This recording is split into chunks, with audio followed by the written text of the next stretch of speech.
Students, welcome to South City PCMB और मैं आपका बायोलॉजी मेंटर नागेंद्र साहू। अपने 12th के स्टूडेंट्स के लिए आज हम लाए हैं अपना एक नया लेक्चर। चैप्टर तो हमारा सेम चल रहा है, चैप्टर हमारा चल रहा था मॉलिक्यूलर बेसिस ऑफ इनहेरिटेंस और आज का जो लेक्चर होगा वो लेक्चर होगा जीन एक्सप्रेशन एंड एचजीपी पे। एचजीपी क्या है, घबराने की बात नहीं है, HGP is a human genome project.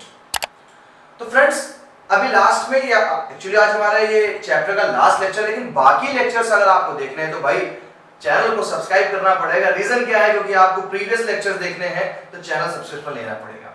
लेकिन टेंशन वाली बात नहीं है, सब कुछ फ्री ऑफ कॉस्ट है और ईयर लॉन्ग सीरीज है, यानी पूरे साल ये चलने वाली सीरीज है जो आपको पेपर तक तो पूरी हेल्प करने वाला है। हमारे सिलेबस के कंप्लीट होने के बाद हम डिस्कस करेंगे मॉडल पेपर पे, गेस्ट पेपर पे, जो बोर्ड में आपके लिए बहुत हेल्पफुल होने वाला है। तो फ्रेंड्स देरी ना करें, सब्सक्रिप्शन वाले बटन पे क्लिक कर दें जिससे कि आपको हमारे नेक्स्ट लेक्चर भी मिलते रहे, नए चैप्टर जो स्टार्ट होगा। आज तो चैप्टर का लास्ट टॉपिक है, लेकिन नेक्स्ट चैप्टर के लिए भी आप प्रिपेयर हो जाए। तो फ्रेंड्स आज का जो लेक्चर हमारा होना है वो जीन एक्सप्रेशन पे होना है। अभी तक के लेक्चर में हमने क्या क्या पढ़ लिया, अगर स्टार्टिंग करें तो हमने सबसे पहले न्यूक्लिक एसिड के बारे में जाना था। उसके अंदर डीएनए है, आरएनए है, डीएनए से आरएनए कैसे बनता है, आरएनए से डीएनए कैसे बन रहा है, क्या डिफरेंसेस हैं प्रोकैरियोट्स और यूकैरियोट्स में ट्रांसक्रिप्शन के, हमने ये सारी चीजें पढ़ी हैं। और आज हम ये देखेंगे कि आखिर जीन अपने आप को एक्सप्रेस कैसे करता है, जहां पर एक बहुत इंपॉर्टेंट क्वेश्चन होने वाला है, लैक ओपेरॉन। बहुत इंपॉर्टेंट है क्वेश्चन और डिफिकल्ट भी है, लेकिन उनके लिए जो इस चैनल से जुड़े नहीं हैं। इस चैनल पे अगर आप जुड़े हैं तो चीजें आपको सिंपल वे में बताई जाएंगी, क्योंकि यहाँ पर फिजिक्स, केमिस्ट्री, मैथ और बायो को बेस्ट फैकल्टी के थ्रू आपको प्रोवाइड किया जा रहा है। तो चलिए स्टार्ट करते हैं सफर आज का। सफर आज का क्या है, जीन एक्सप्रेशन। तो चलिए भाई जीन एक्सप्रेशन पे कदम रखते हैं। सबसे पहले आप अच्छे से जानते हैं कि हमारा डीएनए है, और जो नहीं पढ़े हैं वो समझ लें कि डीएनए पे हमारे यहाँ पर न्यूक्लियोटाइड्स लगे होते हैं। इन न्यूक्लियोटाइड्स के बिहाफ पे एमआरएनए बनाया जाता है और उस एमआरएनए से प्रोटीन का फॉर्मेशन होता है, और प्रोटीन से बेटा आता है क्या, कैरेक्टर। और आप अच्छे से इस चीज को जानते हैं कि कैरेक्टर क्या देता है, एक्सप्रेशन देता है। तो हम इसी टॉपिक पे चल रहे थे, यहां तक की कहानी हम पहले पढ़ चुके हैं। आज हमें कैरेक्टर पे करना है कि कैसे कोई जीन अपने आप को एक्सप्रेस करता है। तो सबसे पहले बात करें यूकैरियोट्स में। यूकैरियोट्स मतलब अपन लोगों की बात हो रही है ऐसे सेल्स जिनमें न्यूक्लियस प्रेजेंस होता है। तो इन eukaryote gene expression occurs by following levels. कई लेवल पे हो रहा है अपने में जीन एक्सप्रेशन। कैसे, पहला लेवल है transcriptional level, formation of primary transcription. Transcription level का मतलब ये है कि जब हमारे डीएनए से एमआरएनए बना, पहला है ट्रांसक्रिप्शनल लेवल पे। दूसरा प्रोसेसिंग लेवल पे। प्रोसेसिंग लेवल पे क्या, आप जानते हैं कि जब हमारा एमआरएनए बनता है तो हेटेरोजीनियस एमआरएनए होता है यूकैरियोट्स में, हेटेरोजीनियस एमआरएनए। और इस हेटेरोजीनियस एमआरएनए में स्लाइसिंग किया जाता है, याद होगा आपको, कैपिंग, टेलिंग, याद आया, इंट्रॉन एक्सॉन, लास्ट लेक्चर में है इंट्रॉन एक्सॉन। तो वहां पर इंट्रॉन को रिमूव किया जाता है, एक्सॉन बनाया जाता है बेटा। तो ये हो गया सेकंड लेवल हमारा प्रोसेसिंग लेवल, जहां पर बने हुए एमआरएनए में कुछ प्रोसेसिंग करके हमारा एक्टिवेट एमआरएनए को रखा जाता है, इनएक्टिव को बाहर। Third, transport of mRNA from nucleus to cytoplasm. अब एमआरएनए को न्यूक्लियस से साइटोप्लाज्म में भेजा जाएगा। किस लिए भेजा जा रहा है, प्रोटीन के फॉर्मेशन के लिए। देन हमारा फोर्थ पार्ट है ट्रांसलेशन लेवल, यानी फॉर्मेशन ऑफ पॉलीपेप्टाइड चेन। यानी कोई ये लेवल डिफिकल्ट नहीं है, ये सारा प्रोसेस है। अरे भाई मैं आपसे अगर कहूं कि डीएनए से प्रोटीन बनना है, तुम क्या प्रोसेस बताओगे, ये बताओगे ना कि डीएनए से क्या बना, पहले सर एमआरएनए बना है। तो डीएनए से जो एमआरएनए बना क्या है, ट्रांसक्रिप्शनल लेवल हो गया, ट्रांसक्रिप्शन हुआ है अभी। अब जो एमआरएनए बना है बेटा, लेकिन एमआरएनए अभी एकदम एक्टिव नहीं है, आपको पढ़ाया था मैंने, अभी एक्टिव है क्योंकि यूकैरियोट्स में हेटेरोजीनियस आरएनए बनता है। प्रोकैरियोट्स में तो नॉर्मल आरएनए तैयार हो गया, कोई इंट्रॉन एक्सॉन रिमूव करने का मैटर नहीं है। लेकिन हमारे में यूकैरियोट्स में एमआरएनए जो बना है उसकी स्लाइसिंग करनी पड़ेगी, इंट्रॉन को रिमूव करना पड़ेगा, एक्सॉन जो एक्टिवेट होते हैं उनको रखना पड़ेगा। तो सेकेंड लेवल अपने आप बना लिया आपने, क्या है? प्रोसेसिंग लेवल हो गया, एमआरएनए पे प्रोसेसिंग हो गई। थर्ड लेवल क्या है? अब न्यूक्लियस पे भैया, न्यूक्लियस से बाहर निकालो इनको, न्यूक्लियस से बाहर निकालो, प्रोटीन बनाने के लिए तैयार हो भाई साहब। ये हो गया आपका transport of mRNA from nucleus to cytoplasm, ये नेक्स्ट लेवल हो गया। फोर्थ लेवल, अब इससे प्रोटीन बनाई जाएगी, ये हो गया हमारा फोर्थ लेवल। तो ये 4 लेवल है, transcriptional level, processing level, mRNA transport and transitional level. Transitional level हो गया, ट्रांजिशनल प्रोटीन लेवल।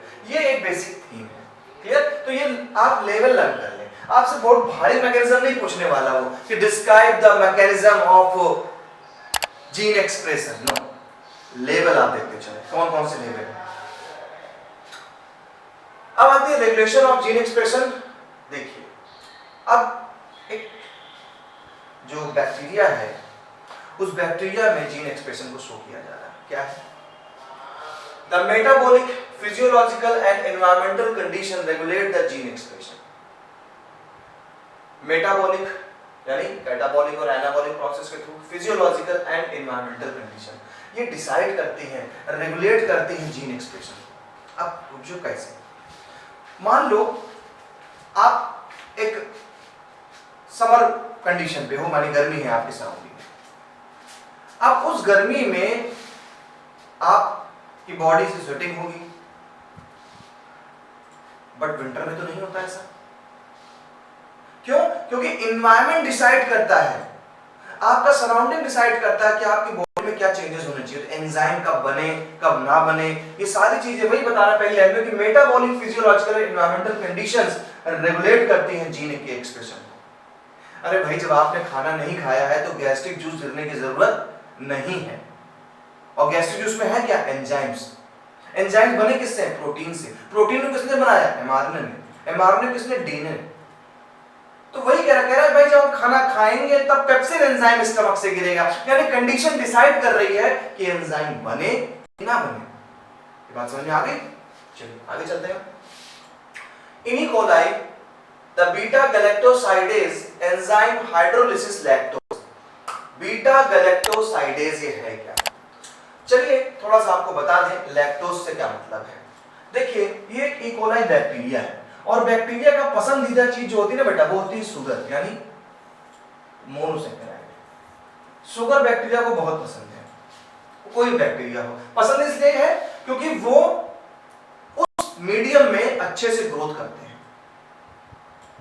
इसीलिए शुगर के पेशेंट का ऑपरेशन थोड़ा डिफिकल्ट होता है और उन्हें इन्फेक्शन का खतरा बहुत ज्यादा होता है। क्यों? डायबिटीज है, ब्लड में शुगर है, टिश्यू में कोई ऑपरेशन हुआ, कोई घाव लगा उनको, तो वहां पर बैक्टीरिया यानी इन्फेक्शन होने के बहुत चांसेस होते हैं। क्लियर? तो कह रहा है, अब आप समझिएगा, एकदम वही चल रहा सीन कि कैसे बैक्टीरिया अपने आप को जिंदा रख रहा है। तो वही पढ़ने जा रहे हैं कि एक बैक्टीरिया कैसे उस मिल्क में हो या किसी भी आपके शुगर सोल्यूशन में कैसे अपने आप को सर्वाइव करता है। क्योंकि जो शुगर सोल्यूशन होता है ना, वो शुगर सोल्यूशन कैसा होता है? डाइसैकेराइड होता है। मिल्क, पहले हम ये पॉइंट क्लियर कर रहे हैं लैक्टोज से क्या मतलब है। देखिए लैक्टोज से क्या मतलब है। आपका जो मिल्क होता है, उस मिल्क में जो शुगर पाई जाती है, शुगर का नाम है लैक्टोज। और ये लैक्टोज एक डाइसैकेराइड है। आपने 11th में अगर पढ़ा हो तो लैक्टोज डाइसैकेराइड है, मतलब ग्लूकोज के या मोनोसैकेराइड्स के 2 मॉलिक्यूल मिलकर के लैक्टोज को बनाते हैं। एक ग्लूकोज और सेकंड है गैलेक्टोज।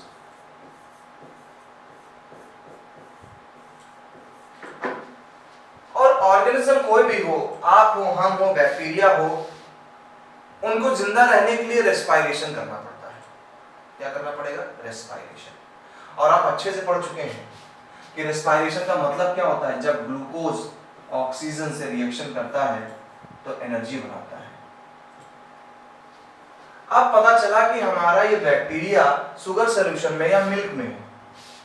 मान ले ये जो हमारा बैक्टीरिया है, ये बैक्टीरिया कहाँ है? मिल्क में पड़ा है। बड़ा कॉमन है, कोई नाम में मत जाइएगा, थोड़ा आराम से देखिएगा चीजों को। बैक्टीरिया हमारा है कहाँ पर? मिल्क में। अब बेटा मिल्क में कौन सा शुगर है? उसको ग्लूकोज चाहिए, लेकिन ग्लूकोज तो वहां है नहीं मिल्क में। मिल्क में है क्या? लैक्टोज। मिल्क में मौजूद है लैक्टोज। अब इस बैक्टीरिया को चाहिए ग्लूकोज, लेकिन पड़ा है वहां लैक्टोज। तो सिंपल सी बात है यार, कोई ना कोई ऐसा एंजाइम इस बैक्टीरिया में हो, कोई ऐसा एंजाइम जो इस लैक्टोज को ब्रेक डाउन कर सके, क्योंकि इसको तो लैक्टोज में पड़ा हुआ है। जिंदा रहने के लिए चाहिए ग्लूकोज, लेकिन ग्लूकोज बनाने के लिए लैक्टोज को तोड़ना पड़ेगा। तो लैक्टोज को तोड़ने के लिए एंजाइम चाहिए एंजाइम। तो ये एंजाइम आया कहां से? ये एंजाइम बनेगा तुम्हारे डीएनए से एमआरएनए, एमआरएनए से प्रोटीन, वही वाला एंजाइम है। तो ये जो एंजाइम बनाएगा उस एंजाइम का नाम है बीटा गैलेक्टोसाइडेज। ये वाला एंजाइम बीटा गैलेक्टोसाइडेज। जब ये बीटा गैलेक्टोसाइडेज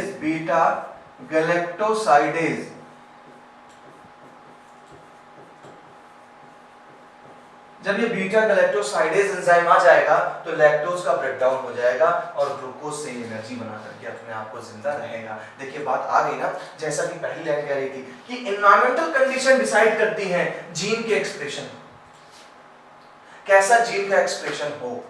तो अभी तक अगर ये मिल्क में नहीं था, नॉर्मल ग्लूकोज में है, तो उसको जरूरत नहीं थी बीटा गैलेक्टोसाइडेज एंजाइम की। लेकिन जब ये पड़ा है मिल्क में है लैक्टोज, और लैक्टोज ग्लूकोज और गैलेक्टोज से बनता है, तो भैया ग्लूकोज पाने के लिए इसको ये एंजाइम बनाना पड़ता है। कौन सा एंजाइम है? Beta galactosidase. और ये एंजाइम बना रहा है, किससे बना रहा होगा एंजाइम? आपको अच्छे से पता है, डीएनए से आरएनए, और आरएनए से बनती है प्रोटीन। इस तरीके से प्रोटीन बनी बीटा गैलेक्टोसाइडेज। क्लियर? इतनी बात समझ में आ गई? चलिए आगे चलते हैं।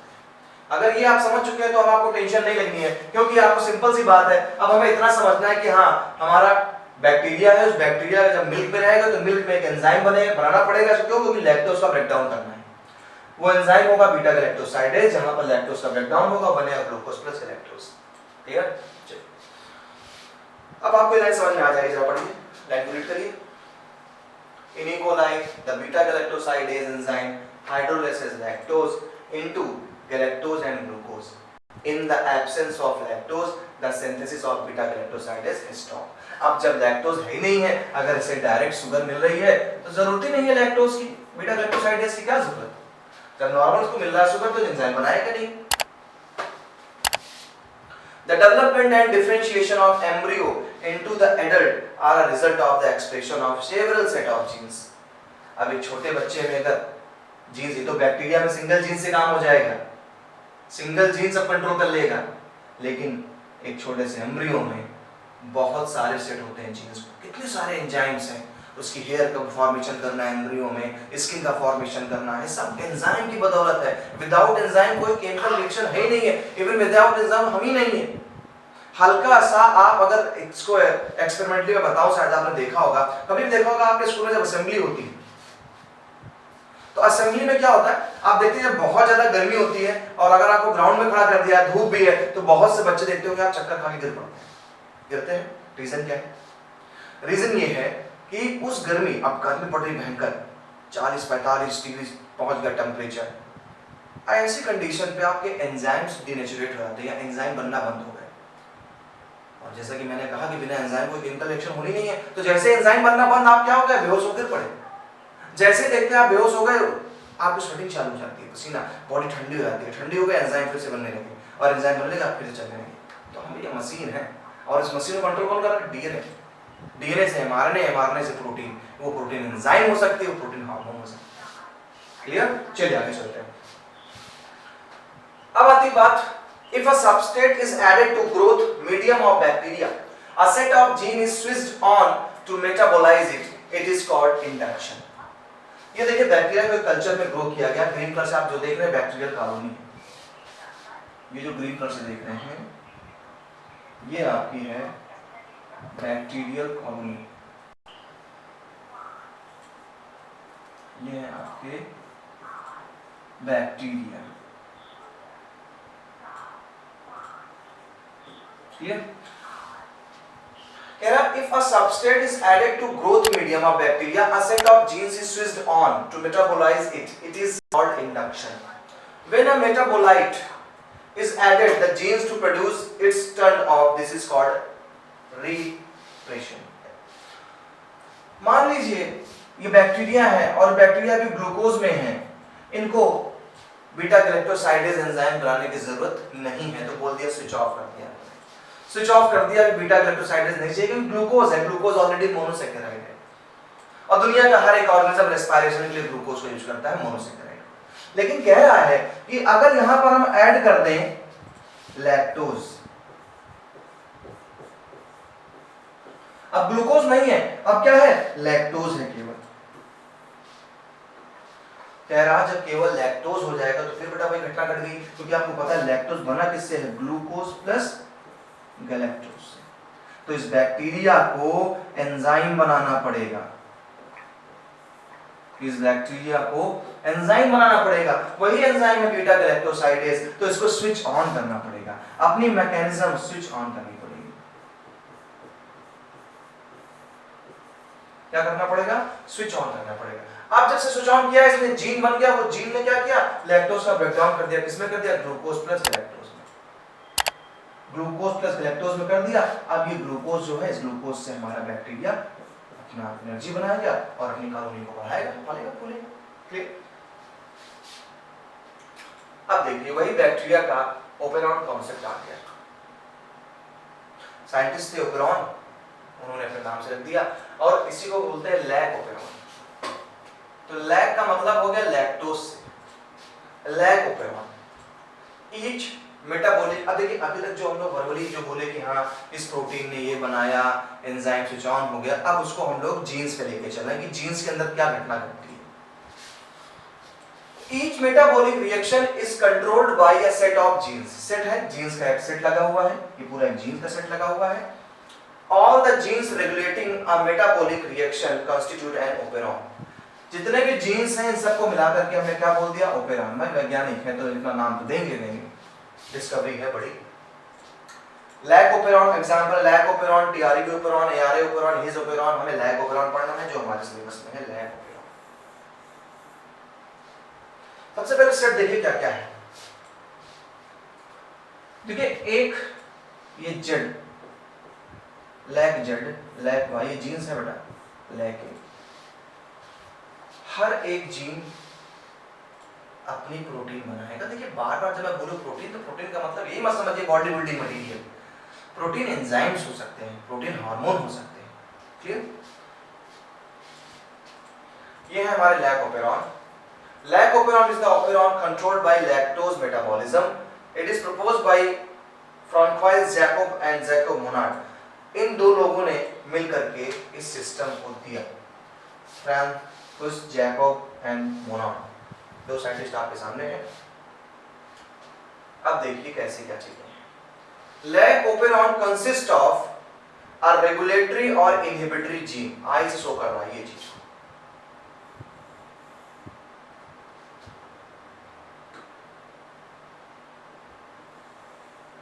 रेगुलेटरी और इनहिबिटरी जीन। जो रेगुलेट करेगा प्रोटीन बनना है या नहीं बनना है, वो हमारा हो गया आई, रेगुलेटरी और इनहिबिटर जीन, आई से याद रखिएगा। Second, 3 structural genes. एक सेगमेंट हमारा क्या है, 3 स्ट्रक्चरल जीन्स का है।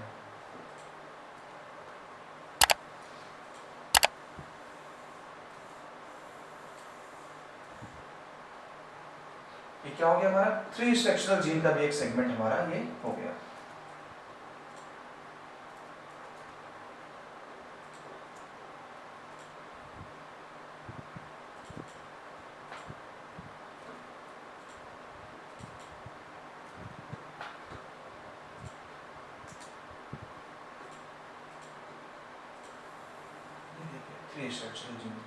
थ्री स्ट्रक्चरल जीन हमारा क्या है, ZYA, यानी पहला पार्ट आपका ये हो गया फर्स्ट देन ये second, third an operator gene. Operator gene आपका हमें 3 सेगमेंट मिल गए, यानी हमें याद रखना है 3 हमारे यूनिट हैं एक ओपेरॉन में। फिर से देखिए बता दूं, ओपेरॉन नाम से घबराना नहीं है, आपको सिर्फ ये बताया जा रहा है कि एक जीन कैसे अपने आप को एक्सप्रेस करता है। उस एक्सप्रेशन के लिए उसने एक एग्जांपल लिया, वो एग्जांपल बैक्टीरिया। देखिए सबसे ज्यादा बैक्टीरिया पे डिस्कवरी करी गई है। रीजन ये है कि आसानी से ये अवेलेबल है, आसानी से हम कल्चर मीडियम में ग्रो कर सकते हैं। और खासकर जो बैक्टीरिया लिया गया वो ई कोलाई बैक्टीरिया लिया गया है। नॉर्मल जो डायबिटिक पेशेंट होते हैं उनके इंटेस्टाइन से बैक्टीरिया नहीं आता है, तो बहुत ज्यादा ढूंढने की जरूरत नहीं है। इसलिए बैक्टीरिया को लेकर के आपको समझाया जा रहा है कि कैसे कोई जीन अपने आप को एक्सप्रेस करता है। और जब मैं बोलता हूं जीन एक्सप्रेस करने की बात, तो जीन एक्सप्रेस का मतलब होता है किसी एक कैरेक्टर को डिसाइड करना।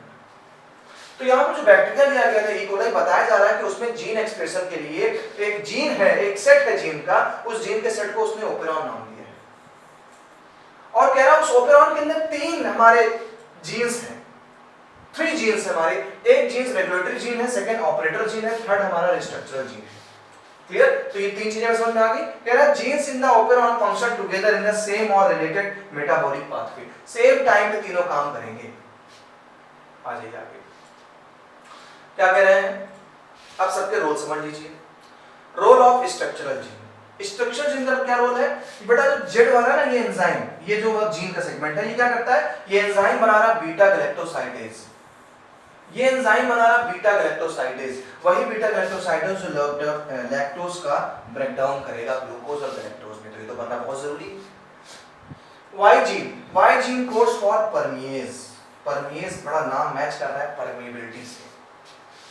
तो बैक्टीरिया अगर मिल्क में पड़ा है तो मिल्क की लैक्टोज अंदर आए, इसके लिए हमें चाहिए क्या? एक एंजाइम चाहिए जिससे कि वो लैक्टोज बैक्टीरिया के अंदर एंटर कर सके। तो उसके लिए जो एंजाइम है, उस एंजाइम का नाम क्या है? परमेज।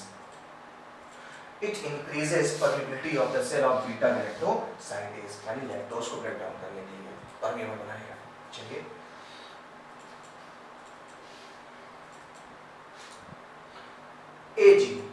एजीन क्या बना रहा है? Codes for transacetylase. ये ट्रांस एसिटिलेज बना रहे हैं जो हेल्प करता है हमारे बीटा गैलेक्टोसाइडेज के फंक्शन में, ट्रांस एसिटिलेज एंजाइम। तो यहाँ पर 3 हमारा जो स्ट्रक्चरल जीन था इसका, वो क्या था? ZYA। Z बनाएगा बीटा गैलेक्टोसाइडेज, Y बनाएगा परमेज और A बनाएगा ट्रांस एसिटिलेज। फंक्शन मैंने बता दिया, वो कौन क्या करने वाला है। चलिए आगे चलते हैं। अब देखिए, in the absence of inducer. Inducer है क्या? इंड्यूसर का मतलब है ग्लूकोज या लैक्टोज का। कह रहा है कि अब जब बैक्टीरिया है हमारा ई कोलाई और वो लैक्टोज में नहीं है, अभी लैक्टोज नहीं मिल रहा, उसको नॉर्मल ग्लूकोज मिल रही है, तो क्या घटना घटेगी? अब आप दिमाग लगाइए, जब बैक्टीरिया के पास ग्लूकोज अवेलेबल है तो क्या उसको बीटा गैलेक्टोसाइडेज एंजाइम की जरूरत पड़ेगी? नहीं, उसको बीटा गैलेक्टोसाइडेज की जरूरत नहीं पड़ेगी। तो यार क्यों हम ये मेहनत करके इस जीन्स का फॉर्मेशन करें, है कि नहीं? हम क्यों जीन्स बनाएं? नहीं बनानी जीन्स हमको, तो ठीक है। क्या होगा? If there is no lactose. अब देखिए मैं आप समझा दे रहा हूं, थ्योरी देखिएगा। जो हमारा रेगुलेटर जीन है जिसे आई से हम लोग शो कर रहे थे, ये रेगुलेटर जीन क्या करेगा? ये एक एमआरएनए बनाता है। देखिए ये एमआरएनए बनाया इसने। देखिए एमआरएनए आपको पता है ये डीएनए था, डीएनए से एमआरएनए बनाया गया, वही process, central dogma of molecular biology. DNA से आरएनए, आरएनए से प्रोटीन। तो देखिए डीएनए ने आरएनए बनाया, ये आरएनए ने एक ऐसी प्रोटीन बनाई जिसे नाम दिया रिप्रेशर प्रोटीन। ये रिप्रेशर प्रोटीन होती क्या है? ये रिप्रेशर प्रोटीन ऑपरेटर वाली साइड से जुड़ जाती है। अब जब जुड़ जाएगी तो जो ये एंजाइम बनाने के लिए जो हमारा आरएनए आ रहा था, वो आरएनए फंस जाता है, आगे नहीं बढ़ पाता। क्यों? क्योंकि स्ट्रक्चर डिफरेंट हो गया। ऑपरेटर के पास एक बैरियर आ गया, इस बैरियर के कारण ये जीन आगे नहीं बढ़ पाता, रुक जाता है और हमारी प्रोटीन का फॉर्मेशन नहीं हो पाता, इसलिए स्विच ऑफ हो गया। स्विच ऑफ हो गया। देखिए, तो if there is no lactose, lac operon remains switch off, lac operon switch off रहेगा। The regulator gene synthesize mRNA. Regulator gene ने क्या बनाया? एमआरएनए बनाया। To produce the repressor protein, जिसने एक रिप्रेशर प्रोटीन, रिप्रेशर का मतलब रोक देना, this protein binds to the operator region, ये जा करके ऑपरेटर रीजन बाइंड कराती है। यार मैं कह रहा हूं कि इस जगह से कोई चीज, मेरा हाथ इस जगह से आगे जाएगा तब ये प्रोटीन बनेगी, लेकिन अगर बैरियर नहीं है तो आराम चला जाएगा, लेकिन अगर बैरियर लगा दिया तो क्या होगा, जा नहीं पाएगा। तो ये रिप्रेशर प्रोटीन एक बैरियर का काम करती है। Binds to the operator region and blocks RNA polymerase, RNA polymerase को आगे जाने नहीं देगी, उसके मूवमेंट को रोक लेगा। So the structural gene are not expressed, इस तरीके से स्ट्रक्चरल जीन एक्सप्रेस नहीं कर पाएगा, और जब स्ट्रक्चरल जीन एक्सप्रेस ही नहीं कर पाएगा तो प्रोटीन बननी नहीं है, इसलिए हो गया स्विच ऑफ। चलिए आगे चलते हैं।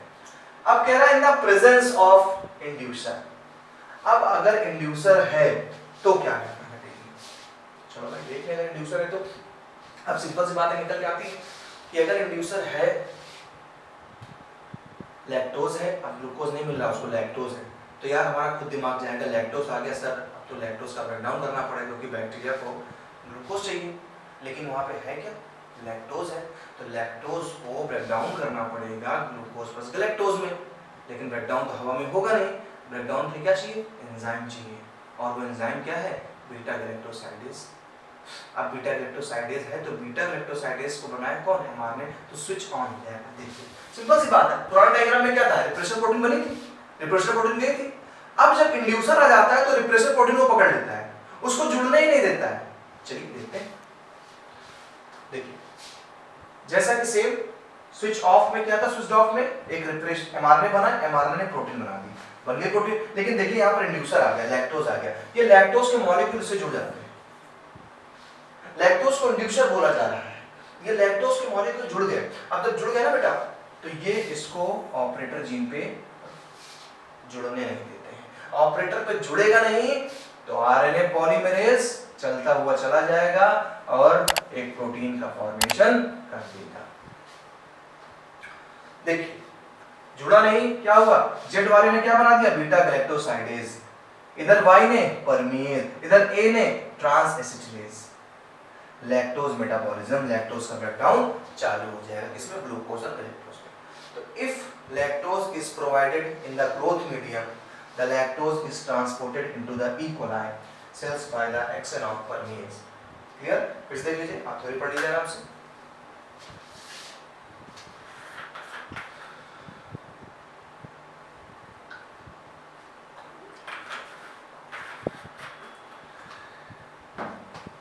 ठीक है, तो if lactose is provided in the growth medium, the lactose is transported into the E. coli, E. coli के अंदर जाने लगा by the action of permease, permease allow किया भाई लैक्टोज अंदर जाइए, कोई दिक्कत नहीं है। lactose binds with repressor protein, so repressor protein cannot bind the operator gene, the operator region becomes free and induces the RNA polymerases to bind with promoter gene, then transcription started। अब switch on हो गया, transcription start हो गया। Clear, तो इस तरीके से हमने ये जाना कि हमारा जो एंजाइम है ये मेटाबॉलिक या फिजिकल या फिर एनवायरमेंटल चीजेस के चेंजेस से होता है। भाई देख रहे हैं कि बीटा गैलेक्टोसाइडेज कब बना, जब लैक्टोज था, लैक्टोज नहीं तो बीटा गैलेक्टोसाइडेज नहीं बन रहा था। तो जीन का एक्सप्रेशन जो आपने देखा, ये एक्सप्रेशन एनवायरमेंटल कंडीशन पर डिपेंड करता है। तो ऐसे तो हमने जीन एक्सप्रेशन को देख लिया, चलिए अब आगे चलते हैं, पढ़ते हैं ह्यूमन जीनोम प्रोजेक्ट। शायद आपने सुना होगा कि साइंटिस्ट अब एम्ब्रियोनिक कंडीशन में ही आइडेंटिफाई कर लेते हैं कि इस बेबी के कैरेक्टर क्या होंगे। सुना है? कैसे सुनिए आपने, कैसे ये हो गया होगा? क्योंकि साइंटिस्टों ने एक डाटा तैयार किया है। क्या डाटा तैयार किया है? मान लीजिए हमने आइडिया लगाया कि इस इंसान के जो जीन्स हैं, उस जीन्स में अगर एमआरएनए बन रहा है ए जी सी यू यू सी ए, मान लीजिए ये एक चेन है एमआरएनए की। अब आप एमआरएनए तो अच्छे से जानते हैं, डीएनए से बना है, एमआरएनए में यूरेसिल होता है, थायमिन होगी नहीं। हमने कहा ये जो एमआरएनए था, ये एमआरएनए एक ऐसा एंजाइम बनाता है कि ये एंजाइम ग्रोथ हार्मोन को बढ़ा रहा है, ग्रोथ हार्मोन। और सिंपल सी बात है, ग्रोथ हार्मोन बनेगा तो ये बेबी क्या हो जाएगा, टॉल हो जाएगा, टॉल हो जाएगा। यानी कि हमने डाटा तैयार कर लिया। अब हमने देखा जितने भी इंसान में ये जेनेटिक कोड है उसमें ऐसा एंजाइम बन रहा है जो ग्रोथ हार्मोन बना रहा है, और ग्रोथ हार्मोन से बच्चा टॉल हो रहा है। तो हमने डाटा कंप्यूटर में फीड कर लिया कि अगर ऐसा किसी भी कोडॉन लगे हुए हैं, डीएनए से मारने बन रहा, अगर ये आ रहा है, इसका मतलब को बच्चा भविष्य में लंबा होगा। क्या होगा, लंबा होगा। यही ह्यूमन जीनोम प्रोजेक्ट है, समझ बेसिक तौर पर कि हमने डाटा तैयार किया, हजारों इंसानों पे एक्सपेरिमेंट हुआ, उनका डीएनए का सैंपल लिया, डीएनए के सैंपल को मैच किया कि इस सैंपल के डीएनए में अगर ये है, दूसरे में अगर होगा तो वो बच्चा भी टॉल होगा, या जो भी कैरेक्टरिस्टिक है। ये ह्यूमन जीनोम प्रोजेक्ट है, बहुत महंगी तादाद में है। तो बात आई कि हमें पढ़ाया क्यों जा रहा है, हमें इसलिए पढ़ाया जा रहा है कि ह्यूमन जीनोम प्रोजेक्ट अगर किताबों पे, कॉपी पे लिखा जाए तो हजारों किताबें लग जाएंगी, इसमें हजारों पन्ने होंगे। तो न्यू टेक्नोलॉजी के अकॉर्डिंग इसको कंप्यूटर में फीड किया गया। और टॉपिक बहुत बढ़िया है, 12th में हो सकता है कि आपको आपके टीचर ने प्रोजेक्ट में भी दिया हो ह्यूमन जीनोम प्रोजेक्ट, तो बड़ा हेल्पफुल है ये ह्यूमन जीनोम प्रोजेक्ट। देखिए इसको समझिए। सबसे पहले बात करते हैं ह्यूमन जीनोम प्रोजेक्ट है क्या। The entire DNA in the haploid set of chromosome of an organism is called genome. पहली बात तो जीनोम क्या होता है यार, हमें अच्छे से पता है कि हमारी बॉडी में 23 पेयर क्रोमोसोम्स हैं, तो हमें ये अच्छे से पता है कि जो हमारा ये ये क्रोमोसोम है वही ये होगा।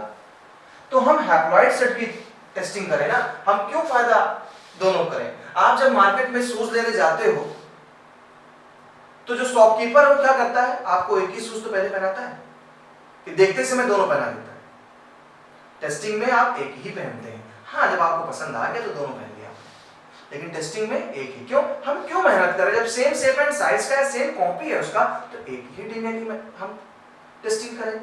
तो कह रहा है कि 23 पेयर क्रोमोसोम्स है, लेकिन अगर आप स्पर्म को ले लें तो केवल 23 मिलेंगे, और 23 की स्टडी कर ली तो हमने 23 पेयर की स्टडी कर ली। तो जो हैप्लॉइड सेट है क्रोमोसोम का बेटा, उसे हम क्या बोलते हैं, जीनोम बोलते हैं, haploid set of chromosome. In human genome DNA is packed in 23 chromosomes. Human genome contains about 3 × 10⁹ base pair, ये आपको पता चुका होगा। ह्यूमन में 3 × 10⁹ बेस पेयर पाए जाते हैं। ह्यूमन जीनोम प्रोजेक्ट 1920 से 2002-3 तक चला, लंबा समय। Was the first mega project for the sequencing of nucleotides and mapping of all the genes in the human genome. तो नोट करते जाइए, स्क्रीनशॉट लेते जाइए, अपने प्रोजेक्ट फाइल के लिए बहुत बढ़िया रहेगा। Human genome project was coordinated by US Department of Energy and the National Institute of Health। दो लोगों ने मिलकर के इस पे काम किया और डाटा तैयार किया। गोल क्या है हमारे ह्यूमन जीनोम प्रोजेक्ट के, गोल क्या है, identify all the estimated gene in the human DNA. Human के डीएनए में जितने भी जीन्स हैं उनको आइडेंटिफाई करना थोड़ा डिफिकल्ट होता है, डाटा लगा पड़ा है इस कंप्यूटर पे। Sequencing of 3 billion chemical base pair of human DNA, 3 billion base pair की स्टडी करी। Store this information of databases, computer पे डाटाबेसेस के इसको स्टोर कर दिया गया। Improve tools for data analysis, transfer related technological to other sectors.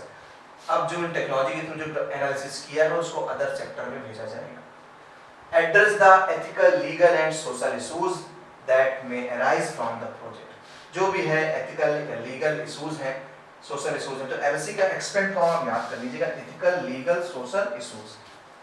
Ethical, legal, social issues exam के लिए इंपॉर्टेंट है, एब्रिविएशन में आ सकता है। प्रोसीजर क्या है, देखिए कैसे हम करते हैं। सबसे पहले आपने डीएनए आइसोलेट किया। मान लीजिए आपको मेरे डीएनए का टेस्ट करना है, तो आपने मेरा डीएनए आइसोलेट किया। आइसोलेट कैसे करेंगे, आप हमारा ब्लड सैंपल ले लेंगे, है ना, या हमारा सीमेन ले लें, या हमारे हेयर के रूट को देख लेंगे।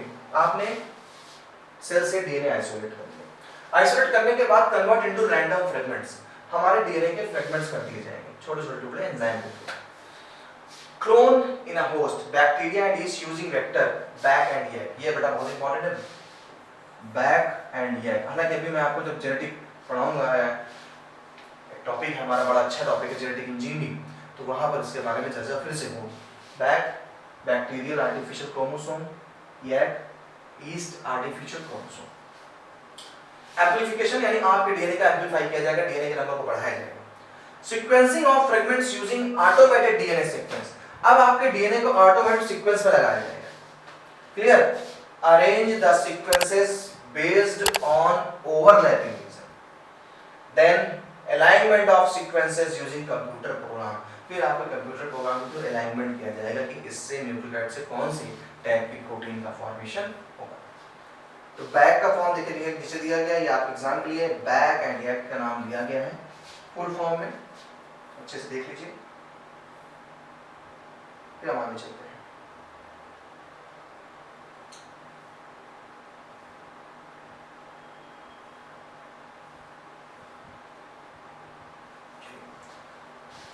अब आती बात, Sanger has also developed method for sequencing of amino acid in proteins। इन्होंने बड़ा हेल्प किया फ्रेडरिक सेंगर ने। तो कभी कभी साइंटिस्ट का कंट्रीब्यूशन पूछा जाता है तो फ्रेडरिक सेंगर को याद करिएगा, इन्होंने अमीनो एसिड को सीक्वेंस तय किए थे। DNA is converted to random fragment as there is technical limitation in sequencing very long piece of DNA. Human genome project was closely associated with bioinformatics. क्या है बायोइन्फॉर्मेटिक्स? तो application for computer science and information technology to the field of biology and medicine. जब हम computer को apply करते हैं, भाई हमारा कंप्यूटर है, क्या लेना देना बायोलॉजी में, लेकिन जब हम प्रोग्रामिंग का कंप्यूटर का यूज कर रहे हैं बायोलॉजिकल फील्ड में, तो हम एक टर्म यूज करते हैं बायो इन्फॉर्मेटिक्स। तो ये भी एक साइंस की अच्छी ब्रांच है जहां पर जॉब की बड़ी अच्छी संभावना है। तो बायो इन्फॉर्मेटिक्स क्या है? Application of computer science and information technology to the field of biology and medicine. जब हम बायोलॉजी में और मेडिसिन की दुनिया में हम अप्लाई करते हैं कंप्यूटर साइंस को और इंफॉर्मेशन टेक्नोलॉजी को, तो ये हमारा हो जाता है क्या? Bio informatics. साइलेंट फीचर क्या है ह्यूमन जीनोम प्रोजेक्ट के? अब ये नॉलेज की बात है, जैसे जीके में बोर्ड में क्वेश्चन से बहुत बार पूछे जाते हैं। Human genome contain 3164.7 million nucleotide bases, यानी कि ह्यूमन के जीनोम में सारे न्यूक्लियोटाइड के बेस पेयर को देखा गया है तो वो हमें मिला है 3164.7 million. Total number of genes about 30,000। अगर आपको टोटल जीन्स देखा जाए तो 30,000 जीन है टोटल। एवरी जीन कंसिस्ट इतने bases but size is very largest known as human genome contain 2.4 million bases. ठीक है, ये 3 पॉइंट आप देखिएगा इंपॉर्टेंट है। 99.9% nucleotide bases are same in all people, इसलिए कहा गया 99.9% सेम होता है, ओनली 1% वही 0.1 डिफरेंस मेक्स एवरी इंडिविजुअल। यानी आप और हम, हमारे 99.9% जीन्स मैच करते हैं, केवल 0.1% होता है जो हमें वेरिएशन आ देता है। Function of over 50% of discovered genes are unknown. 50% तो अननोन, हम देख ही नहीं पाए उसको। Chromosomes has most genes 2968 and Y has 231, इसीलिए Y क्रोमोसोम छोटा होता है। तो Y क्रोमोसोम में कितने जीन्स हैं? 231 and X क्रोमोसोम में 2968। Less than 2% of the genome codes for proteins। 2% से कम प्रोटीन के लिए कोड करते हैं। तो बेटा इस तरीके से आज का हमारा lecture molecular basis of inheritance जो चैप्टर था उस पर फिनिश हुआ, और आज हमारा आपका जो टॉपिक रहा वो रहा जीन एक्सप्रेशन से। अच्छे से हमने जाना कि कैसे कोई जीन अपने आप को एक्सप्रेस करता है, और आपके प्रोजेक्ट के लिए, प्रोजेक्ट वर्क के लिए ह्यूमन जीनोम प्रोजेक्ट। तो भाई thanks for watching till and. ऐसे ही हमारे साथ बने रहें हमारे चैनल साउथ सिटी पीसीएमबी पे, और मैं आपका बायोलॉजी मेंटर नागेंद्र साहू आपके साथ रहूंगा। ईयर लॉन्ग सीरीज है, अच्छे से पढ़ाई करनी है और पेपर की भी अच्छे से प्रिपरेशन करनी है। अब समय ज़्यादा बचा नहीं है, तो लगे रहें, अच्छे से पढ़ते रहें। मुलाकात करेंगे नेक्स्ट लेक्चर में, तब तक